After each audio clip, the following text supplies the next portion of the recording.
Bismillahirrahmanirrahim. Assalamu alaikum students. Welcome to our class.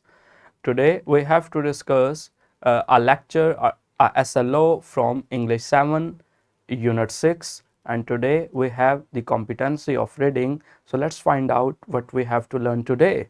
Today we have a competency of reading and critical thinking, and it's our lecture 04. And what's our topic?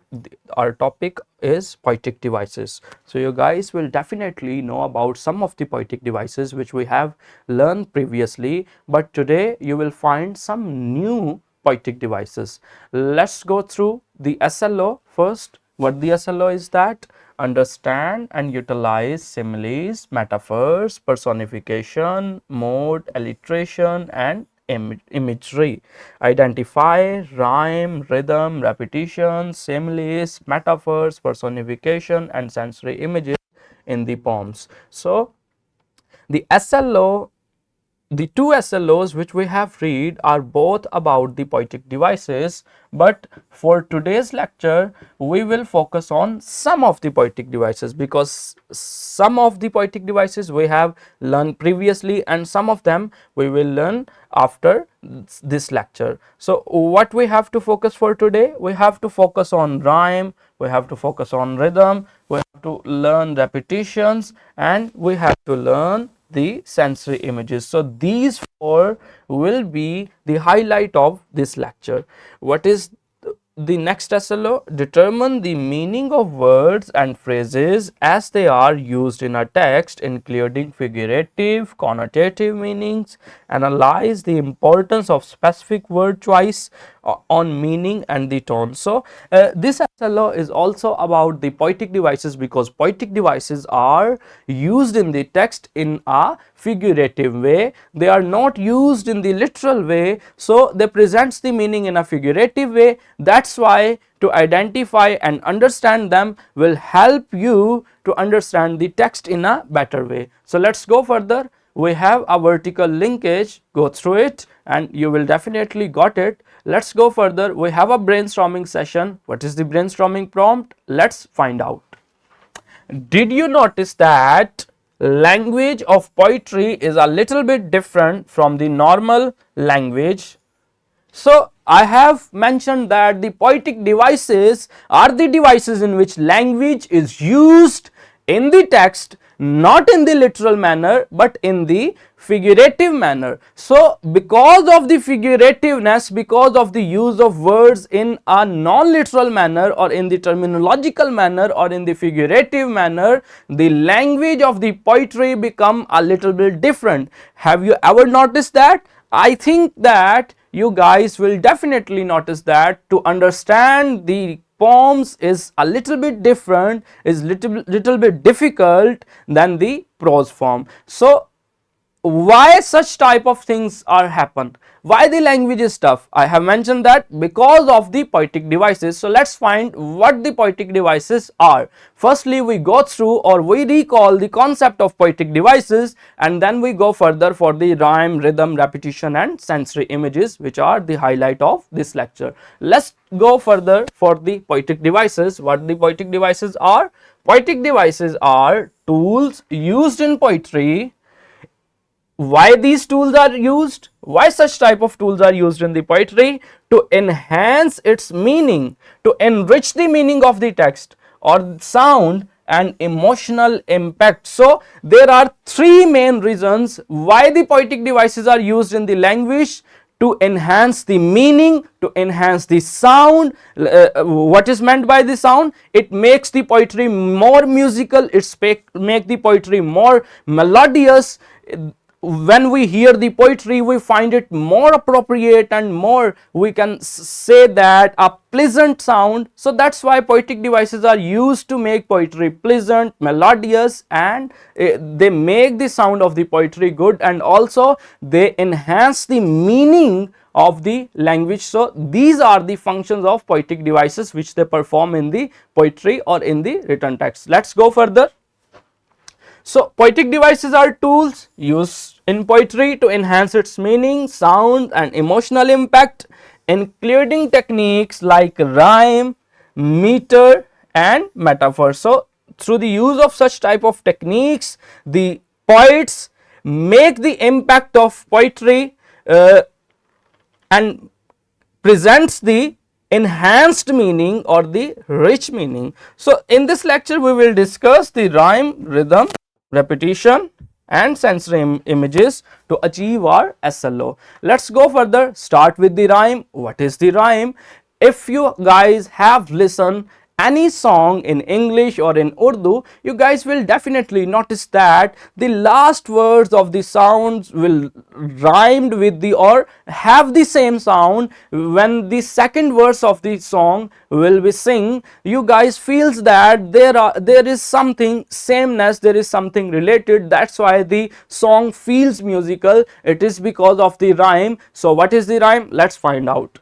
Rhyme is when the ends of the words sounds the same. So when the end of the words of the verses, so what is a verse? A poetic line is supposed as verse or called a verse. So when each line of poetry, when the end of the each line of poetry seems same, sounds same, then we can say that these two lines are rhymed. So in poetry, words at the ends of the lines often rhyme to make poem sounds musical. Let's take an example from page 55, unit 6. There are two lines from our poem of the lesson. The world seems like one big dream. If only I could wake up from this nightmare and scream. So you guys have noticed that the dream and the scream both are rhymed because both have same sounds. So when the ends of the lines having the same sound or have the same sounds, then they are considered as rhymed lines, or then we say that the poem is rhyme, or we can say that musical. So rhyme is used to create musicality, and rhyme is identified through the sameness of the sounds at the end of the line. So let's go further. We have rhythm. What is rhythm? Let's find out. Rhythm is the pattern of sounds in a poem made by the arrangement of stressed and unstressed syllables. So I have to tell one thing to you. English poetry is not written or crafted in the words. It is crafted in the form of syllables. What are the syllables? Syllables are that stretch of language which can produce through the single twist of the tongue. So English poetry is written or crafted in form of syllables, not in form of words, and there are two types of syllables. One type is considered as stressed syllables and the other is considered as unstressed syllables. So which syllable is stressed syllable? The stressed syllable is that syllable which is more louder, clearer and compact, or we can say longer. So there are three things for the stressed syllable. First one is longer. The second one is that the stressed syllable will be louder, and third thing will be clearer than the other one. So while pronunciation, while reading, we can find that some chunks of the words are more louder, more clearer and more longer than the other chunks. So that chunk, that syllable which is more louder, more clearer and more longer is considered as stressed syllable, and the other syllable which is less louder, less clearer, less longer is considered as unstressed syllable. So when there is a pair of stressed and unstressed syllable,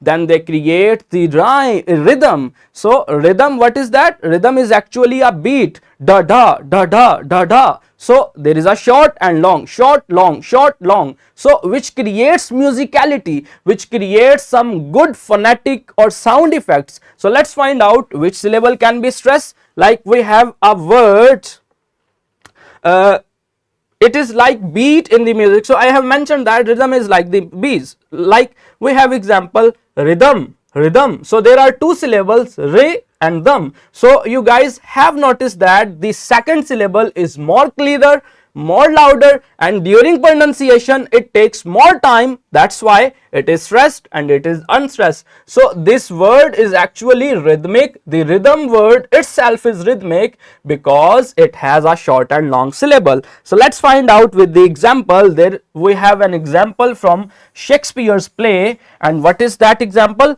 To be or not to be, that's the question. So to be, so there the B is stressed because the B is more clearer, more louder, more longer while pronunciation. To be or not to be, that is the question.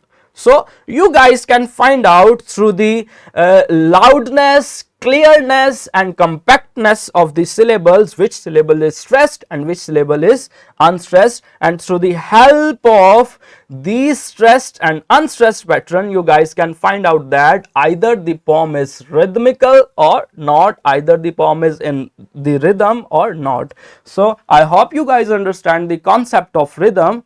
Let's go further. What is the next? There is another poetic device which is repetitions. So what repetitions are? Let's find out. So you guys know that repetition means repeatedness, or the same thing happens after and then again and again. So repetition is when a word or a phrase is repeated in a poem or in any text. It is supposed as repetition to emphasize a point or create a certain feeling. So repetition is the repetition when word, phrase are repeated in the poems. And why this such type of repetitions are used? Because to one reason can be to emphasize on a point. The writer or the poet or the author want to create emphasis on a point, and second thing can be that he want to create a certain feeling. So here is an example.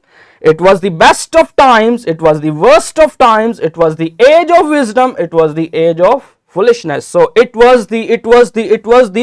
is the phrase which is repeated in all these lines, which creates a more crafty effect, which creates a more compact effect. It attracts the readers, it attracts the phonetic abilities, or we can say that the listening abilities of the listeners. So that's why the repetitions are used in the poetry to create musical effect and to create an emphasis on some point. Let's go further. We have the sensory images. What is sensory images? Let's find out. Sensory images are words, phrases that help the reader imagine sights, sounds, smells, taste or feelings. So sensory images are the words which make you feel or sight or touch or smell something. So this poetic device is used by the poets in the manner that the poet want to show you something. He crafts something in with the help of words in front of you in a manner that you guys will going to feel that, you guys will going to smell that, you guys will going to sounds that. So that's why these images are considered as sensory images, in which through the use of words poet make a thing in front of you. They make poem more vivid and real. So here is an example in which a feeling is crafted, a feeling is presented, and if you are a good reader, you are a good listener of the poetry, you will definitely feel what he want to say. To take all my happiness aside, living with this pain, there are so many tears I have cried. So there the feeling of the sadness and the feeling of the pain is crafted in front of the readers or the audience. So I hope you guys understand what the sensory images are. Here is the classroom activity. What you guys have to do, you guys have to find out these poetic terms in this poem of the lesson, which you guys have read on the page 56. Let's go further. What we have next? We have a simulation. Through this simulation, you guys will definitely know about what the poetic devices are in a better way. They will assist you to enlarge your understanding. Here we have a worksheet. Pause the video and attempt this worksheet. It will definitely help you to achieve the SLO in a better way and make you guys more understandable, enhance your understandability of the SLO or of the topic. Let's go further. We have a homework. What you guys have to do, firstly you guys have to read your favorite poem, and then you have to find out these poetic devices which we have learned today. There is a resource pack. This resource pack will help you guys to achieve the SLO in a more easy and more compact way. So I hope you guys understand today's lecture. I hope you guys understand what the poetic devices are. Do practice these poetic devices, and if you find any issue, any confusion or any question, you can ask in the comment section and also ask from your teacher. Thank you very much. Allah Hafiz.